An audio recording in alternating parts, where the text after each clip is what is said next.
भारतेंदु नाट्य अकादमी प्रस्तुत करते हैं रंग समागम। मिलिए कला जगत की प्रख्यात विभूतियों से और जानिए उनकी कहानी, उन्हीं की जुबानी। नमस्कार। भारतेंदु नाट्य अकादमी द्वारा आयोजित रंग समागम 2020 में आप सभी का हार्दिक स्वागत है। कोरोना काल में जब जीवन पूरी तरह स्थिर बना हुआ है, भारतेंदु नाट्य अकादमी अपनी एक नवीन पहल के साथ आपके बीच में हाजिर है। इस पहल का नाम है रंग समागम 2020। रंग समागम के माध्यम से हम जुड़ रहे हैं कला जगत की उन विभूतियों से जिन्होंने अपनी कला साधना के माध्यम से अपने अपने क्षेत्र में एक विशेष मुकाम हासिल किया है, एक मानक निर्धारित किया है। आज हमारे बीच में जो मेहमान हैं, वो भारतीय रंगमंच के एक सशक्त स्तंभ के रूप में देखे जाते हैं। इन्होंने नौटंकी शैली को एक नई परिभाषा दी है। बेहद उम्दा लेखक, निर्देशक एवं रंगकर्मी, संगीत नाटक अकादमी पुरस्कार से विभूषित श्री उर्मिल कुमाल थपलियाल जी। श्री उर्मिल कुमाल थपलियाल जी आज हमारे बीच में हैं अपनी इस पूरी यात्रा को विस्तार पूर्वक बताने के लिए। स्वागत है सर आपका भारतेंदु नाट्य अकादमी द्वारा आयोजित रंग समागम 2020 में। बहुत बहुत धन्यवाद विजित, आपने बहुत अच्छा अवसर दिया। बहुत दिनों के बाद अपने परिचितों से, उसके साथ साथ युवा पीढ़ी से बातचीत करने का, और ये बहुत ही अच्छा अवसर है कि ऐसे समय में जब सब जगह एक तरह से कुहासा है और हम लोग रंगकर्म, साहित्य और कला संगीत के बारे में लोगों से विचारों का आदान प्रदान कर रहे हैं। और इससे सबसे अच्छी बात क्या है कि ये जो समकालीन चिंतन है या विचारों का आदान प्रदान है, मैंने इतने लोगों का भेंट वार्ता सुनी और सबसे लगा कि कोई चुप नहीं बैठा है। रचनात्मकता कभी खामोश नहीं बैठती। आप अपने कमरा जरूर बंद कर दीजिए, लेकिन अगर एक आध खिड़की खुली रखें तो तब भी वातावरण बहुत अच्छा हो जाता है। तो ये आपका और बीएनए का, सब लोगों का, गुप्ता जी का ये बहुत अच्छा प्रयास है और मैं इसकी बहुत बहुत तहे दिल से सराहना करता हूँ। धन्यवाद सर। सर, उम्मीद करते हैं कि इस कोरोना काल में आप सपरिवार पूरी तरह सुरक्षित होंगे सर। बिल्कुल बिल्कुल जी, सबका आशीर्वाद है, ईश्वर का आशीर्वाद है, सब लोग हम सुरक्षित और सेफ हैं। जी, बहुत बहुत धन्यवाद सर। बहुत हमारे दर्शक बहुत कुछ जानना चाहते हैं आपके बारे में। एक बहुत ही खूबसूरत लंबी यात्रा रही है आपकी। हमारी जैसी 2-3 पीढ़ियां आपको देखकर बड़ी हुई हैं, जिन्होंने आपसे बहुत कुछ सीखा है, जाना है। जी जी। चरणबद्ध तरीके से हम सभी आपकी इस खूबसूरत यात्रा के बारे में जानना चाहेंगे सर। मैं पढ़ रहा था आपके बारे में, देहरादून से आपकी शुरुआत हुई सर, जन्मस्थली आपकी देहरादून रही। और जैसा कि मैं पढ़ रहा था कि पिताजी की भी लेखन में रुचि रही। 1930 के आसपास की बात है कि पिताजी ने भी 2 नाटक लिखे थे, लेकिन वो विजय, वो मेरे दादाजी थे, पिताजी नहीं थे। अच्छा। तो वो मेरे दादाजी थे, उनका नाम था भवानी दत्त सती थपलियाल और वो जयशंकर प्रसाद के समकालीन थे। 1911 में जब प्रसाद जी ध्रुव स्वामिनी लिख रहे थे, तो ये यहाँ गढ़वाल में बैठ के प्रहलाद नाटक और जय विजय नाटक लिख रहे थे। प्रहलाद नाटक की तो इतनी बड़ी चर्चा रही कि बाद में जब मैंने यहाँ अमृतलाल नागर जी को वो नाटक पढ़ के सुनाया, तो उनका कमेंट ये था विजित के, अंधेर नगरी चौपट राजा के बाद हिंदी का अगर कोई सशक्त व्यंग है तो वो प्रहलाद नाटक है। तो वो थोड़ा बहुत ये अंश शायद मुझे थोड़ा बहुत विरासत में मिला है। मेरे घर की महिलाएं और मेरे पारिवारिक सदस्य मिमिक्री के बहुत उस्ताद थे। तो मुझे लगता है मैं आज भी अपने रंगकर्म में मैं कोई विरासत में मिली शायद मिमिक्री ही कर रहा हूँ। सर, बीते दिनों जितने भी लोगों का साक्षात्कार करने का अवसर मिला, सब में एक बड़ी महत्वपूर्ण एक ऐसे बिंदु था जो लगभग सब में कॉमन मिला। वो बिंदु ये था सर कि बचपन में सभी का एक रामलीला कनेक्शन रहा, सभी का हाँ। एक प्रारंभिक झुकाव रामलीला की वजह से अभिनय की ओर हुआ। तो सर आप बताइए देहरादून की कैसी यात्रा रही? देहरादून में प्रारंभिक आकर्षण कैसे हुआ अभिनय की ओर, रंगमंच की ओर? नहीं, देखिए ना, हम लोगों के ज़माने में क्योंकि जी, दूसरे एवेन्यूज़ नहीं थे, हुँ, नाटकों का भी अगर कभी कुछ मंचन होता तो रामलीला को ही दौरान होता था। तो जी, जी। किसी भी बच्चे का सबसे पहला साक्षात्कार रामलीला से ही होता था। वो जी, चाहे जी। बंदर बने, चाहे राक्षस बने, जी, चाहे जी, भीड़ जी। में खड़ा हो जाए, तो उसका मन आस-पास और थिएटर की एजुकेशन नहीं थी, कोई ट्रेनिंग प्रोग्राम नहीं था। तो जी, जी। जितना लोकानंद उसे जी, क्योंकि जी। आपको जो नाट्य विद्यालयों में लोकानंद नहीं मिलेगा, जी, जी, वहाँ जी। आपको ज्ञान मिलेगा। तो हुँ, मैंने हुँ। भी रामलीलाओं में काम करके ज्ञान तो शायद नहीं अर्जित किया, लेकिन जी, अनुभव अर्जित किया। और आज मैं जी। कह सकता हूँ कि मेरा अनुभव ही मेरा जी, ज्ञान जी। है। जब मैं यहाँ लखनऊ आया कई जी, जी। वर्षों के बाद, तो हुँ। वहाँ लच्छू महाराज जी से एक दिन बातचीत हो रही थी, जी, जो जी। कथक आचार्य थे। तो जी। उन्होंने कहा, एक स्टेटमेंट दिया था कि हुँ। बेटा, जिसने अपने बचपन में अ, महिलाओं का रोल नहीं किया है, जी, वो जी। संपूर्ण अभिनेता नहीं हो सकता। तो जी, जी, जी। मैंने भी बचपन में ज़्यादातर महिला को ही रोल किए जी, और जी, जी। मुझे अच्छा लगा कि मुझे अम, रामलीला के द्वारा एक ल एक एक ल एक जिसे कहते हैं ना, लर्निंग मिली। जी, क्योंकि जी। मैं अक्सर कहता आता हूँ कि theatre is not teaching process, जी। Theatre is learning process. जी, थिएटर जी। आपको कोई सिखा नहीं सकता। हाँ, आप सीख सकते हैं। तो ये बात, मेरा अनुभव बहुत काम आया और आज भी काम आ रहा है। जी, जी, जी, जी। तो देहरादून तक सर आपने स्नातक की पढ़ाई देहरादून में ही की और स्नातक तक का सर रंगमंच का कैसा वहाँ सफर रहा देहरादून में? नहीं, ऐसा है ना कि देहरादून में क्योंकि रामलीला ही हमारा प्रथम विश्वविद्यालय थी, जी, जी, रामलीला जी। ही हमारा एनएसडी था। तो जी, जी। वहाँ से चूँकि जो अनुभव प्राप्त होते थे, उनकी परिभाषा नहीं की जा सकती। वो जी, केवल जी। बात एहसास की वस्तु थे कि आपको आनंद आता है हुँ, किसी भी पात्र का अभिनय करने का, या हुँ। म्यूज़िक में गाने का, या डांस करने का। तो जी, वो जी, जो जी। एक लोकानंद जो मैंने कहा था, जी, वो जी, जो जी, जी। मिला, वो मुझे रामलीला के ही दौरान मिला और जी, मैं जी। आज तक उसको अपनी पूंजी मानता हूँ। क्या बात है सर। सर 1965 में फिर आप लखनऊ आ गए, ऑल इंडिया रेडियो। जी हाँ, जी हाँ। तो कैसे चयन रहा सर? वहीं से आपका चयन हुआ देहरादून में या यहाँ इंटरव्यू? नहीं, हाँ, असल में मैंने वहाँ न्यूज़ रीडर की पोस्टें निकली थी सन 64 में शायद, जी, जी, और जी। उसके लिए मैंने अप्लाई किया था। तो जी। मेरा चयन दिल्ली में हुआ था। जी, जी, जी, जी।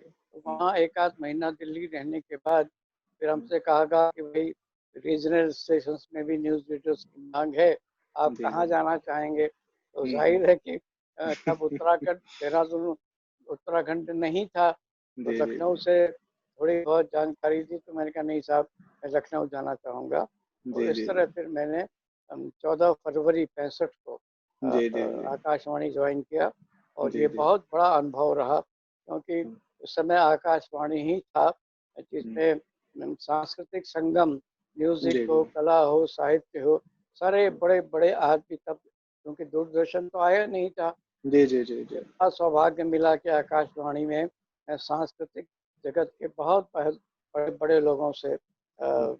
मिलता जुलता रहा, के साक्षात दर्शन हुए। वहीं जी, जी। साहिर रिजवानी साहब से बात हुई, वहीं जी, जी। नीरज जी से बात हुई, जी, तो जी। कुमार गंधर्व जी से बात जी, हुई। जी। तो जी, जी। वो काल मुझे बहुत अच्छा लगा कि मेरा काम मेरी रुचि का था, तो जी, जी। इसलिए रेडियो का भी अनुभव मेरा बहुत अच्छा रहा, बहुत ही हुँ। अच्छा रहा। जी, जी, जी, जी। तो रेडियो में भी सर आपने बहुत सारे नए प्रयोग किए। मैं पढ़ रहा था सर कि 1970 की बात है। आपके डायरेक्टर साहब वर्ल्ड रेडियो कन्वेंशन में गए हुए थे सिंगापुर हाँ, और हाँ, हाँ। आपकी आपकी एक छोटी-सी प्रस्तुति थी जिसको बहुत प्रशंसा मिली सिंगापुर में। वो अनुभव हाँ, साझा कर पाएँ सर आप? उसकी उसकी छोटी-सी कहानी ये है कि होता क्या था कि हमारे यहाँ आज भी शायद है कि जी। जब कोई कार्यक्रम छोटा पड़ जाता था, तो हुँ। बीच में कुछ म्यूज़िक बजाया जाता था। जी, उसको जी। कहते थे फिलर म्यूजिक, फिलर जी जी यानी बीच का जो फर्क है वो हटाने के लिए। जी तो जी आज आप देखिए कि रेडियो का एक एक दो दो सेकंड हजारों लाखों में बिकता है। तो मैं जी जी कहता था कि वो जो 5 सेकंड, 10 सेकंड, 50 सेकंड का जो वक्त है उसको ज़ाया क्यों करें, उसमें जी उसमें फिलर क्यों ना बजाएं, जी उसमें जी क्यों ना हम ऐसी कुछ कहावतें जैसे दहेज का या परिवार नियोजन के, वो मैंने जी छोटे छोटे नारे रखने शुरू करे। और उसी की एक कतरन माथुर साहब थे हमारे, जी जी परमेश्वर माथुर, वो जी उसको जी सिंगापुर ले गए और उसको वहाँ बहुत अप्रिशिएट किया गया। जी जी जी। सर लखनऊ में फिर कैसे एक परिवेश, उस परिवेश से कैसे जुड़ना हुआ सर, जहाँ पे रंगमंच, फिर नौटंकी शैली और तमाम चीजें, हाँ, एक तो बात और कैसे? बता दूं, जी रेडियो में ही रहते हुए जी जी फिर मैंने नागरी नौटंकी का एक शुरुआत की। जी जी क्योंकि मैं जब यहाँ लखनऊ आया था जी तो जाहिर है कि देहरादून से आया था, तो थोड़े से गीत संगीत के संस्कार तो थे ही। जी जी जी तो यहाँ और मुझे और तो कुछ नहीं दिखाई दिया, तब थिएटर भी इतना ज़्यादा नहीं था। तो मेरे मित्र विजय वास्तव जी और प्रयाग वर्मा मुझे रात को साइकिल पे बिठा के शहादतगंज ले जाते थे, जी जहाँ नौटंकियाँ आती थी जी कानपुर जी और जी मथुरा की। उन जी नौटंकियों को देख देख के मुझे लगा कि इसमें मास अपील बहुत है। जी जी जो मास अपील है, एक लोकप्रियता होने की जो एक बात है, और उसका इस्तेमाल हम लोग थिएटर में भी कर सकते हैं और दूसरी जगहों में भी कर सकते हैं। जी फिर जी मैंने देखा कि नौटंकी को लेके एक तिरस्कार और उपेक्षा का भाव बहुत था। तो जी तब मैं अखबारों में स्वतंत्र भारत में 27 साल मैंने आज की नौटंकी और सप्ताह की नौटंकी लिखी, और ताकि नौटंकी शब्द को सामाजिक आदर प्राप्त हो, उसको जी सम्मान प्राप्त हो। जी जी फिर जो मैं रेडियो में नागरी नौटंकी करता था या फिर स्टेज पर करता था, जब मैंने अपना ग्रुप बना लिया, तो जी मैंने क्या किया कि इस नौटंकी के मंचन में बड़े बड़े घरों के बच्चे और लोग आने चाहिए। तो जी जैसे जी साइंटिस्ट साइंटिस्ट अनिल रस्तोगी थे, और आईएएस की लड़कियां कुमकुम धर जी थी, ऐसे ही बहुत सारे लोग थे, जी जी ताकि ऊंचे घरों की लड़के लड़कियों को भी जब लोग देखें तो वो जी माने कि नहीं, नौटंकी कोई बुरी चीज नहीं है। जी उसका जी ग्रामर लीजिए और जी कंटेंट आज का दीजिए, उसमें जी जी समकालीन तथ्य लेकर, और उसकी जो ग्रामर है, उसका जो जी व्याकरण है, उसको मत छेड़िए। तो इस तरह जी वो बहुत लोकप्रिय हुआ, बहुत लोकप्रिय हुए, और जी इस तरह से फिर नौटंकी को थोड़ा बहुत आदर मिलने लगा। और जी फिर जी तो मैंने नौटंकी में बहुत सारे और भी प्रयोग किए। बाद जी में जी तो मैंने परंपरागत नौटंकी भी की, जिसमें हरिश्चंद्र के लगभग 100 शोज पूरे भारत में हुए। और जी फिर जी जी गुलाब बाई के जीवन और उनके उनके कृतित्व पर औरत की जंग गुलाब बाई पर किया, वो भी जी बहुत जी बहुत प्रसिद्ध रहा। तो जी जी जो मूल आधार था वो जी उसकी लोकप्रियता थी, और उसका उसकी जो मास अपील थी, तो उसने मुझे बहुत बहुत ही प्रेरित किया। तो इसलिए जी ये मैं ये सब कर पाया। जी उसके जी बाद यहाँ मैंने शुरू में दर्पण की स्थापना से पहले राष्ट्रीय नाट्य परिषद एक बहुत बड़ी थिएटर संस्था होती थी, जी उसके जी साथ काम किया। एक नागर जी की संस्था थी नक्षत्र इंटरनेशनल, उसके साथ काम किया। वहाँ जी जी मैंने लेकिन अभिनय ज़्यादा किया। जी जी हत्याएं आकार की जो गांधी जी के हत्या पर थी, वो मैंने किया। फिर मैंने जी कोणार्क किया नागर जी के साथ, और जी इस जी तरह से अभिनय यात्रा मेरी चलती रही। जी लेकिन जी सन 70 के आसपास मैंने अपने कुछ मित्रों के साथ यहाँ दर्पण की स्थापना की, जिसके इस वर्ष 50 वर्ष पूरे हो रहे हैं। ये जी वर्ष जी हमारा रजत जयंती है, और जी हमने जी लगभग 450-500 से अधिक नाटक किए हैं, जिनके प्रदर्शन भारत भर में हजारों की संख्या में है। तो बड़ी क्या बात है खुशी सर। मिलती है, अच्छा जी जी लगता है जी कि दर्पण के नाम से आप लोगों ने बहुत काम किया। जी शुरू में तो हमारे साथ जो लोकल लोग थे, लेकिन जी बाद में जब उसके सचिव डॉक्टर रस्तोगी बने, तब से उसका संचालन बहुत अच्छा रहा। वो जी जी उसका मैनेजमेंट देखते रहे और मैं उसका क्रिएटिव पक्ष देखता रहा। तो जी जी इसीलिए आज उसके 50 वर्ष हम पूरे कर रहे हैं। जी। बधाई हो सर इसके लिए, 50 वर्ष पूरे करने के लिए। जी जी। सर अनिल रस्तोगी सर से भी बात हो रही थी हम लोगों की, तो अच्छा, हाँ वो बहुत सारी आपके साथ की बहुत सारी स्मृतियां उन्होंने साझा हाँ की। हाँ। अरे हम लोगों का आधी सदी का सफर जी साथ हो गया है। जी हाँ, जी। तो उनको तो मेरे बारे में इतना पता है कि मुझे अपने बारे में नहीं है।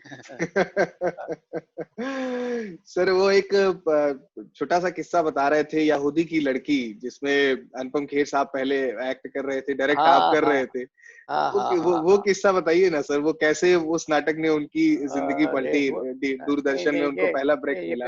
ये बिल्कुल सही बात है जी कि जब मैंने वो नाटक प्रस्तुत करने का विचार किया, जी तो एक दिन मैंने रेडियो में मैं तो था ही रेडियो में, तो जी वहाँ जी अनुपम खेर जी किसी नाटक की रिहर्सल करने आए हुए थे वहाँ। तब तो जी रेडियो ड्रामा भी बहुत होते थे ना, जी जी जी जी। आए थे। तो तब उनको थोड़ा थोड़ा खांसी जुकाम था शायद, हम्म। कुछ ऐसा था। तो बड़ा भर्राया हुआ गला था। लेकिन जब हम्म। वो उन्होंने अपने डायलॉग बोले, हम्म। तो मुझे लगा यार ये तो बहुत ही अच्छा है, ये तो जी जी। बहुत ही बढ़िया है। तो हम्म। मैंने उनसे कहा, हालांकि वो कहाँ अ, उस समय भी मतलब थिएटर के बहुत जी बड़े जी व्यक्तित्व हो चुके थे। जी जी तो जी मैंने उनसे कहा कि जी। वो करें। तो हम्म वो आए, उन्होंने रिहर्सल की हम्म और दो चार दफे। और हम्म। हमारे बच्चों को उन्होंने ही तलवारबाजी सिखाई, क्योंकि उस अच्छा। नाटक में उसमें तलवारबाजी के दृश्य बहुत थे। जी तो जी। आज भी वो बच्चे बूढ़े हो गए हैं, लेकिन तलवारबाजी आज तक याद है। लेकिन तभी क्या हुआ कि उनके एक मित्र थे अनिल सिन्हा, जी जी। उनको फोन आ गया कि हम्म। भाई वो जो उनका जो बहुत ही उनकी प्रसिद्ध फिल्म है हम्म। अ, सारांश। हाँ सारांश, जी जी उसके लिए उनके ऑडिशन के लिए बुलाया गया। जी जी तो वो हमने उनसे कहा कि नहीं भाई, अब आजकल तो जैसे नहीं, तब तो मतलब फिल्म में किसी को बुला लेना बहुत बड़ी बात थी। जी जी जी तो जी वो बेचारे नहीं जा रहे थे। जी लेकिन जी। फिर मैंने उनसे इंसिस्ट किया कि भाई जब आ जाएंगे करिएगा। तो जी जब वो चले गए, तो फिर मैंने देखा कि अब इसको किससे कराया जाए। अनिल रस्तोगी जी मुझे दिखाई दिए कद काठी से, जी बिल्कुल वैसे ही थे। तो जी उनके साथ मुश्किल क्या थी कि उनकी बॉडी बड़ी स्टिफ थी, जी आज भी स्टिफ है। जी हालांकि वो इतने अच्छे अभिनेता सिद्ध हुए हैं, जी जी टीवी में भी और फिल्मों में भी, जी लेकिन उस जी वक्त स्टिफ थे। तो अगर उनको मैं पीछे से पकड़ता था डॉक्टर साहब, तो वो अपने पूरे कंधे हिला के हिलते थे, मतलब गर्दन हिला के नहीं। तो मैंने क्या किया कि जी उनकी गर्दन झुकाने के लिए जी हम लोग सुबह 11 बजे जाते थे ट्रस्ट में अपने रिहर्सल रूम में। जी जी और उन दिनों मैंने उनके लिए 5 या 7 किलो की बेड़ियां मंगवाई, जो उनके अच्छा। गले में डाली, उनके हाथों में डाली, ताकि उनका शरीर बैंड हो सके। जी और जी उस आदमी के स्टेमिना का गजब है। चार जी चार पाँच पाँच घंटे वो उन भारी भारी लोहे की बेड़ियों को पहन के अपने को जी झुकाते थे। और जी उसके बाद अगर आप उनका अभिनय देख लें, तो मुझे लगता है कि आपको लगेगा कि हाँ, अभिनय क्या होता है, जी जी अभिनय में अभिव्यक्ति क्या होती है, एक्सप्रेशन क्या होता है। तो जी जी बहुत मेहनती आदमी थे। और उनका तो मेरा ख्याल मील का पत्थर नाटक बहुत किए हैं। जी जी लेकिन वो वो भी जहाँ भी जाते हैं लोग उनसे फरमाइश करते हैं, तो आज जी भी वो यहूदी की लड़की के ही जी उनको सुनाते हैं। उनकी आवाज़ जी में खरज बहुत अच्छी थी। जी जी अ, जी तो अपनी कमर झुकाए हुए जब वो आवाज़ के क्रैक्स बोलते थे, जी तो जी बहुत आनंद आता था। जी जी जी जी। एक कहानी है उसकी। सर भारतेंदु नाट्य अकादमी से पहली बार जुड़ाव कब हुआ आपका? भारतेंदु नाट्य अकादमी से जुड़ाव तो हमारा मतलब शुरू से ही रहा था। जी जी जब से उसकी स्थापना हुई थी। जी जी श्रेय भले ही हमको ना मिला हो, लेकिन फिर धीरे धीरे मैं उसकी समिति में भी रहा, उसकी गवर्निंग काउंसिल में भी रहा, और उसके बाद तो फिर मैंने 2-3 नाटक भी वहाँ किए, और उनकी उनकी क्लास लेने तो जाता ही जाता था, और फिर अच्छा जुड़ाव हो गया।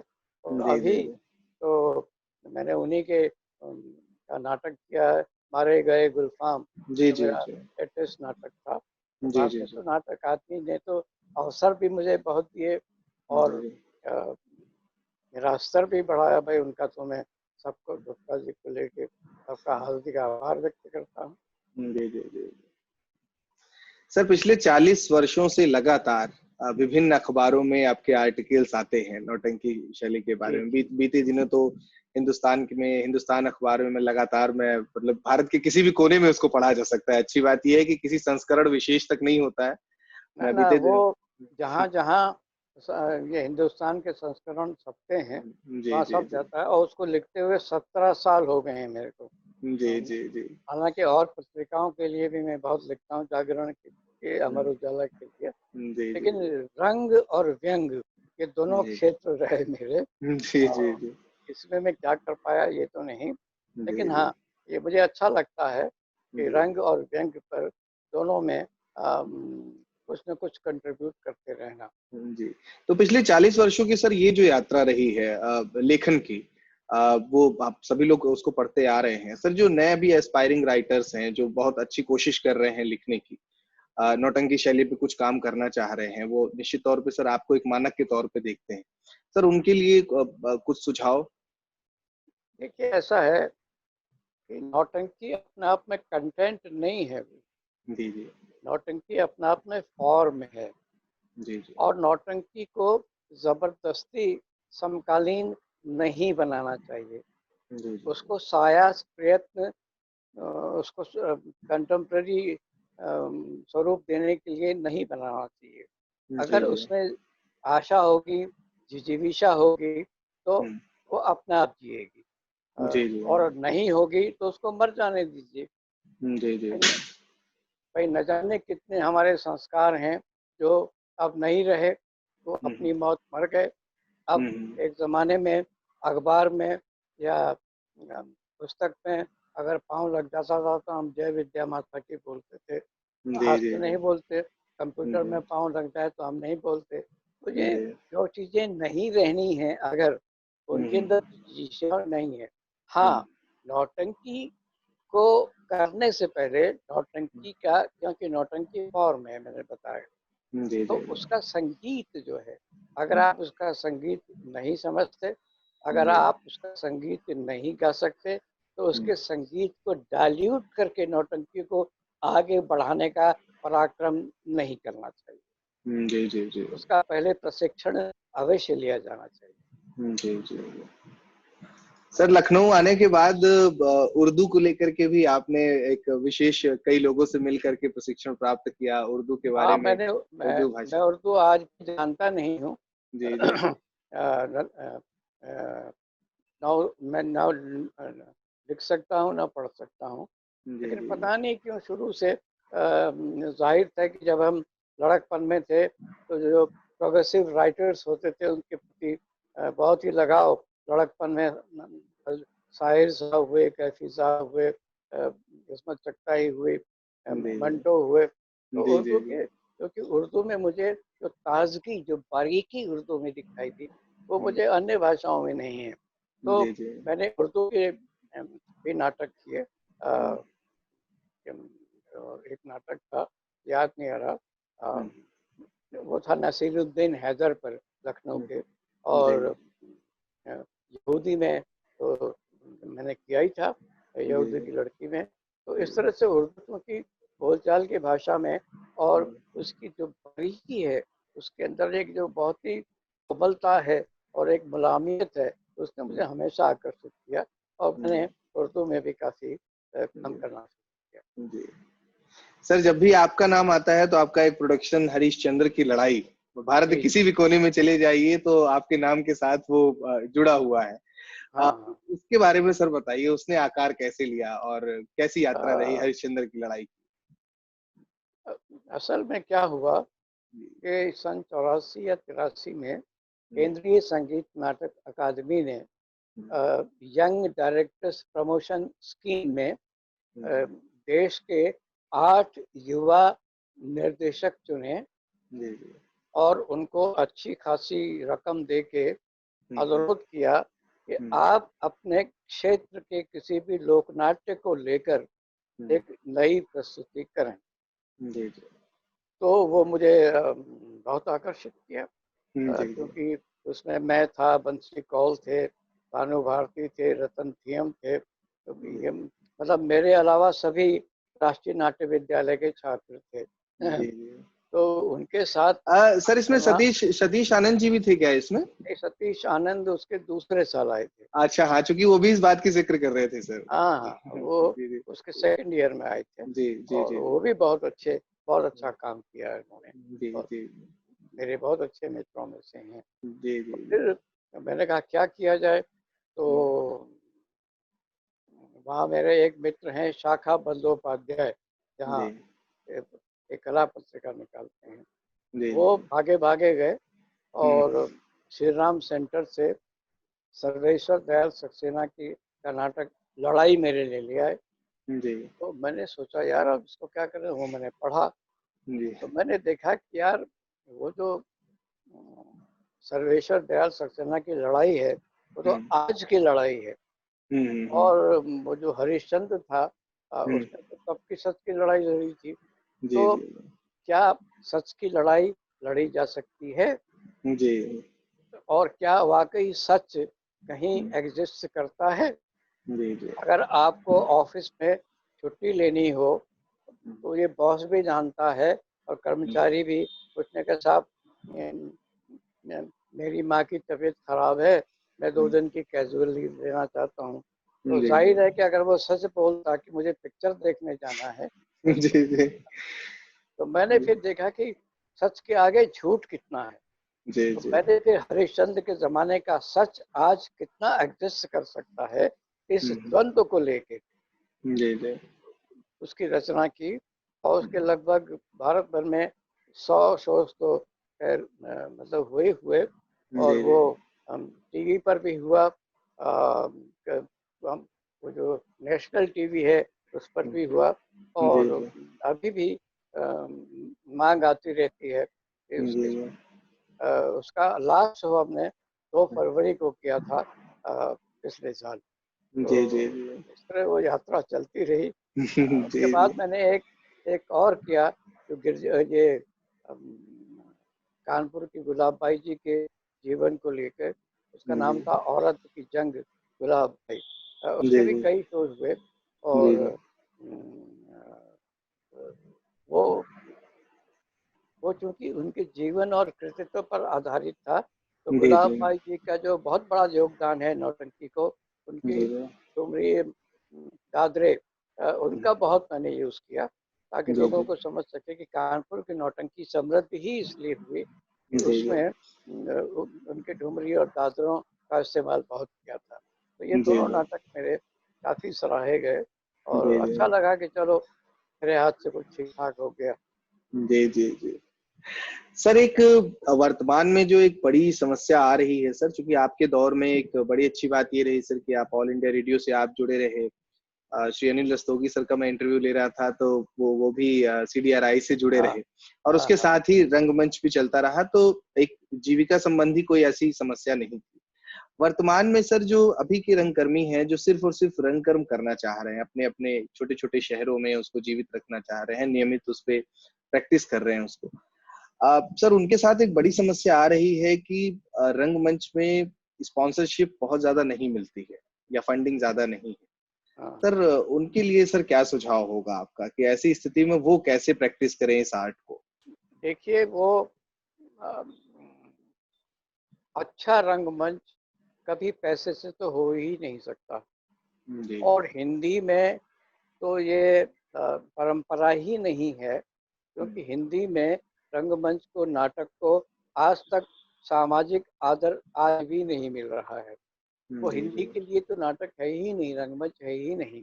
जी इसीलिए हिंदी में, क्योंकि समाज की स्वीकृति नहीं है, इसलिए हिंदी में अब आर्थिक रूप से नाटक करना, हिंदी में कभी भी कोई प्रोफेशनल नाटक नहीं हो सकता, जी पेशेवर नाटक नहीं हो सकता। क्यों? हम्म, वो उसकी कला नीति में ही नहीं है, वो उसके कला आचरण में ही नहीं है।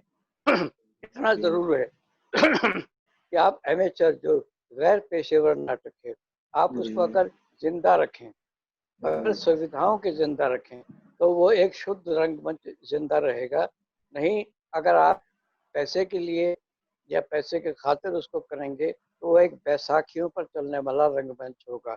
आपको शुद्ध रंगमंच के, आपको अभिनय के व्यवहार के, अभिनय की भाषा की व्यवहार के, जो अभिनय में आप जिस भाषा का इस्तेमाल करते हैं, आप बताइए कि रंगमंच में जो जो बच्चा अभिनय करता है, जब वो अभिनय कर रहा होता है, तो वो जी जी अपनी भाषा बोलता है या नाट्य लेखक की भाषा? जाहिर है कि वो अपनी भाषा बोलता है। जी जी जी जो नाट्य लेखक की भाषा है, वो तो उसकी अपनी भाषा के सब टाइटल होते हैं। तो जी जी इसलिए अपने आप को खंगालना, अपने आप को एक्सप्लोर करना और अपनी एग्जिस्टेंस के लिए अपने आप को खोजना, जिसको सेल्फ एक्सप्लोरेशन आप कहते हैं, ये जी तो जी नाटक में ही मिल सकता है। बहुत अच्छा नाटक आप कम से कम सुविधाओं में कर सकें, यही जी नाटक को जीना है। जी जी जी। तो इस रूप में सर एक रोजगार की समस्या तो बनी ही रहेगी सर, और ये बहुत बड़ी एक चुनौती बन गई है, जो लोग सक्रिय रंग, सिर्फ सक्रिय रंग नहीं तो कर्म कर ऐसा रहे है हैं। ना कि जी आप ये बताइए कि रोजगार तो अब हम थे या डॉक्टर रस्तोगी थे, जी रोजगार जी तो हम भी करते रहे। आप जी भाई जी रोजगार करिए तो शाम को थिएटर करिए। आप जी थिएटर से ही रोजगार क्यों चाहते हैं? जैसे मैंने बताया कि थिएटर में रोजगार कहाँ है। जी जी इस समाज ने कभी रंगमंच को एज ए आर्ट स्वीकारा ही नहीं है। आज भी कहते हैं, हमें क्या नौटंकी करते हो यार, हर तो उसको सामाजिक आदर प्राप्त नहीं है, तो वहाँ रोजगार क्या मिलेगा आपको? और जी जब आप नाटक करेंगे तो रोजगार के लिए नाटक करेंगे, आप नाटक के लिए नाटक नहीं करेंगे। जी जी जी। सर आपका एक नाटक था बहादुर कलारिन। हाँ अ, हाँ हाँ बहादुर कलारिन, वो संयोग ऐसा रहा सर कि लखनऊ में शायद उसका एक ही मंचन हो पाया, बाहर फिर दिल्ली में भी आपने उसका एक मंचन हाँ किया हाँ था। हाँ हाँ, जी तो जी, वो सर एक बहुत ही प्यारा नाटक था, जिसको दर्शकों ने बहुत स्नेह दिया, बहुत स्नेह हाँ दिया, और वो आपने उसको कमाल का एडॉप्ट भी किया था। तो हबीब तनवीर साहब का मूलतः लिखा हुआ छत्तीसगढ़ी में, और फिर आपने हिंदी में, और बहुत ही उम्दा। तो वो उस नाटक की यात्रा बताइए सर, और फिर लखनऊ कब देख पाएगा उस नाटक को? अरे अब आजकल तो संभावनाएं, जी लेकिन हाँ, उसकी यादें बहुत अच्छी जुड़ी हैं। जी जी जी असल में हबीब साहब ने एक पुराना एडिपस कॉम्प्लेक्स, जी एक व्यक्ति जो अपनी माँ से बहुत स्नेह करता था, इस जी पर जी आधारित एक, उसका नाम ही हो गया बाद में साइकोलॉजिकल जी जी एडिपस कॉम्प्लेक्स। एडिपस अपनी माँ को बहुत प्यार करता था, जी जी हद से ज्यादा। जी जी उसने तो कहा भी कि माँ, तुझसे ज्यादा सुंदर और औरत दुनिया में नहीं है। नहीं है। जी जी लेकिन वो जो, अब इसको जो मैंने लिया, जब मैं डीएनए में शायद मैं इसको कर रहा था, जी तो जी उस जी वक्त जब मैंने, तो वहाँ सौभाग्य से क्या था कि वो उसका निर्माण हो रहा था, डीएनए जी का। जी जी ईंटें रखी जा रही थी और छतें बन रही थी, जी और जी उसमें जो काम करने वाले मजदूर थे, उसमें हम्म, कुछ मजदूर छत्तीसगढ़ के थे। जी जी जी तो मैंने उनसे भी बात की और उनसे म्यूजिक लिया, जी उनसे जी उसके गाने लिए, जी जी 5-6 गाने जो जी बहुत ही, मतलब बहुत ही सुंदर गाने थे, जी शब्द जी में भी और जी जी संगीत में भी। तो वो जी मुझे जी लगा कि नहीं, इन गानों को यथोचित स्थान पर इस्तेमाल होना चाहिए। जी और जी उसके जी बाद फिर मैंने दोनों मर जाते हैं जी जी जी बाद में, तो वो जो लड़का फिल्मों में शायद है, कहाँ है, और तो उसको मैंने बिल्कुल गंजा करवाया था, और उसके साथ बहुत बहुत देर देर तक रिहर्सल हमारी होती थी, बहुत जी देर तक, क्योंकि जी वो बहुत शारीरिक क्षमता की उसमें बहुत ज़रूरत होती थी, लड़ना भिड़ना ये सब बहुत। जी लेकिन जी ये है कि वो माँ से जब वो कहता है कि नहीं, अब वो एक दिन अपनी माँ के साथ चारपाई में सोने के लिए चला आता है, जी जी तो माँ उसको किसी तरह धकेलती हुई जी कुएं के पास ले जाती है, कुएं में ढकेल देती है, और उसके जी ढकेलने के बाद खुद भी मर जाती है। ये जी जी दृश्य इतना इतना इमोशनल और इतना संवेदनशील था कि जी इसने मुझको बहुत झकझोरा। इसके लिए जी मुझे बहुत रिहर्सल करनी पड़ी। जी जी काफ़ी बड़ा कुआं खुदवाया गया, कि हम्म, ताकि वहाँ गद्दे लगवाए गए कि कोई चोट खटाक न लगे। जी और जी मैं उस नाटक को अपने बेहतरीन अच्छे नाटकों में मानता हूँ। जी और जी बाद में मुझसे कोई कहा, किसी ने, मैं इसको यकीन तो नहीं कर सकता था कि जी हबीब साहब ने अपने किसी व्यक्ति को उस नाटक को देखने के लिए कहा था, लेकिन जी इसको मैं कंफर्म नहीं कर पाता। हो जी सकता है जी हो भी, हो सकता है जी ना जी भी। जी उसके सर गीत बड़े प्यारे थे, मुझे तो आज तक उसके बोल याद हैं। मुठिया रिश्ती रेत सी बीतत है देवी हाँ की हाँ हाँ हाँ हाँ। तो और ये जो हरियाला बन्ना लाडला हाँ हाँ हाँ, और अरे आपको बहुत और याद है भाई। दाई के फेरों से बीते गए दिन। हाँ हाँ हाँ हाँ हाँ हाँ, इतने बहुत अच्छे प्यारे गीत थे। इतने ये प्यारे प्यारे गीत थे सर कि वो ये सबकी सारे जुबान पे गीत चढ़ गए थे सर वो। ये सारे गीत मैंने वो छत्तीसगढ़ के मजदूरों से लेकर और उनका इस्तेमाल किया था, और जी वो बहुत अच्छा रहा। अ, हम्म, उसके 2-3 शोज फिर बाहर भी हुए, और जी बहुत जी अच्छा नाटक रहा, ये मेरे अच्छे अनुभवों में रहा। वो जब मुठिया रिश्ती रेत सी सर, जब वो कोरस एक साथ गाता है तो उस समय सबकी आंखें भर आती हैं। बहुत बहुत प्यारा कंपोज कराया था सर आपने। हाँ, बहुत असल ही उम्दा। में मेरी ये कोशिश रहती है कि जी जब कोई गीत गाया जा रहा हो, जी तो वो केवल संगीत न हो, वो हम्म, एक कोरस लोग गा रहे नहीं हैं, जब जी तक जी उसमें इमोशनल अप्रोच नहीं है, जी जब जी तक उसमें भोगा हुआ जीवन नहीं है, भोगा जी जी हुआ यथार्थ नहीं है, जी तब जी तक वो उतना संप्रेषित नहीं हो पाता। तो जी मेरी जी कोशिश रहती है कि मेरा हर सीन और वो जी हर गीत में एक इमोशनल टच जरूर हो, उसका फायदा भी मिलता है। जी जी जी सर, भारतेंदु नाट्य अकादमी की ये जो पहल है, विशेष रूप से प्रमुख सचिव संस्कृति विभाग श्री जितेंद्र कुमार जी, हाँ जी, हाँ निदेशक भारतेंदु नाट्य अकेडमी श्री रमेश चंद्र गुप्ता जी, इन लोगों ने हाँ हाँ। मिलकर एक ये योजना बनाई रंग समागम की इस कोरोना काल में। सर, इसके बारे में आपके विचार? अरे मैं आपको बताऊं ना, जी कि जैसे ही मैंने इसके 2-3 एपिसोड देखे, जी जी तो सर मुझे लगा मैं कब आऊंगा भैया, मैं कब आऊंगा। क्योंकि वो इतने अच्छे ढंग से तुमने डिजाइन किया है।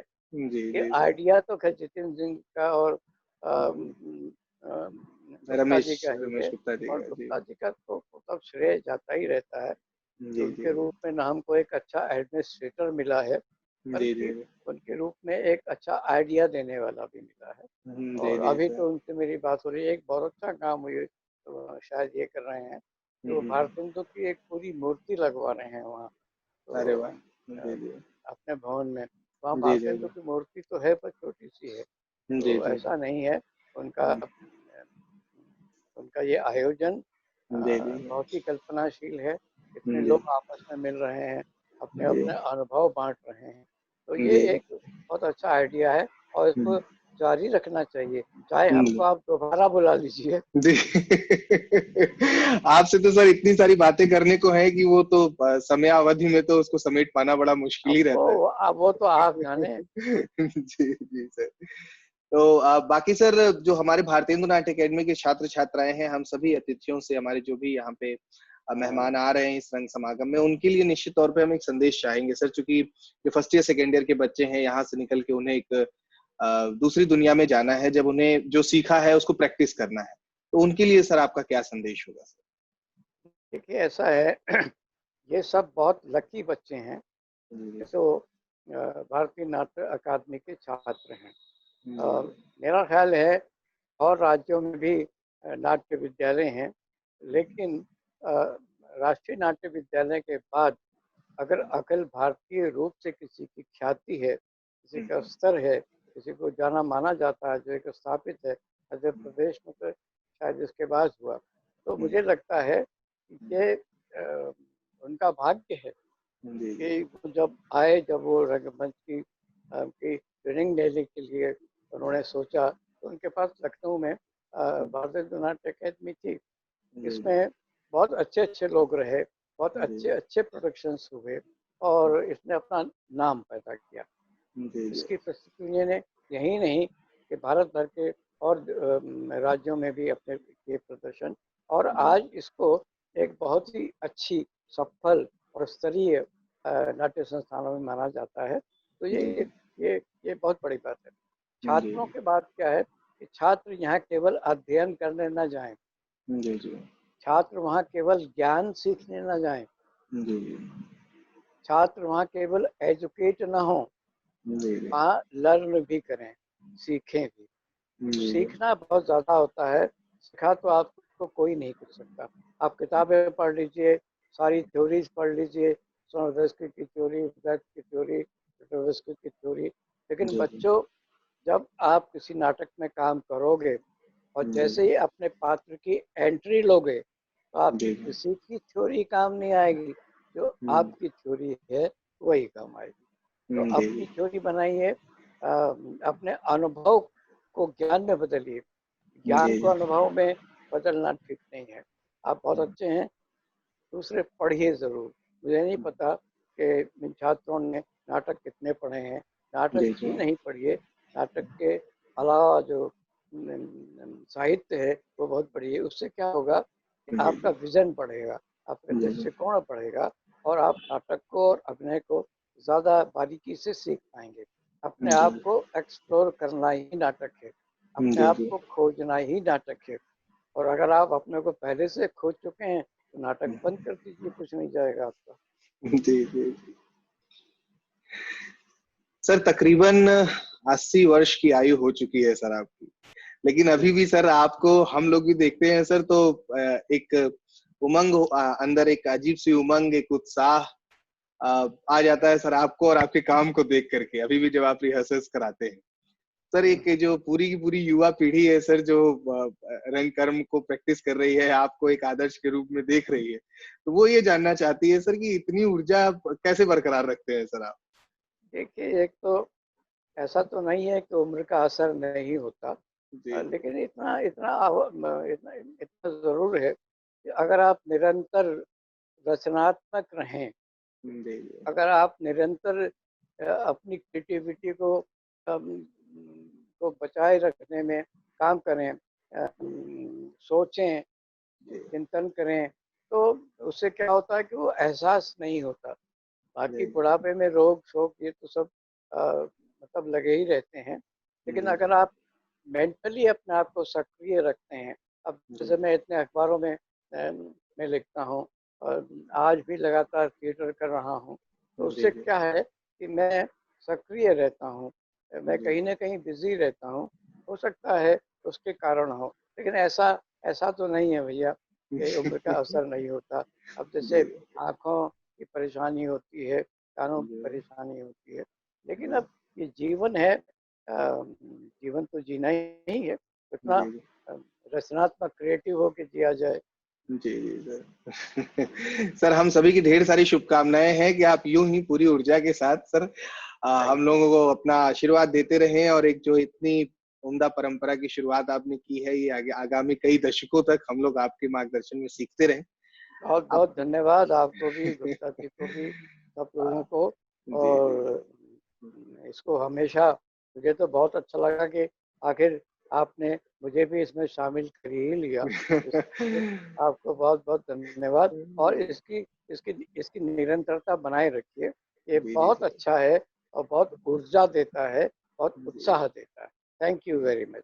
Thank you sir, Bharatiya Natya अकादमी के इस कार्यक्रम में आने के लिए, अपनी सहमति प्रदान करने के लिए, अपनी इस उम्दा यात्रा को हमसे साझा करने के लिए और इस कार्यक्रम में अपने सुझाव देने के लिए बहुत बहुत धन्यवाद सर। थैंक यू, धन्यवाद।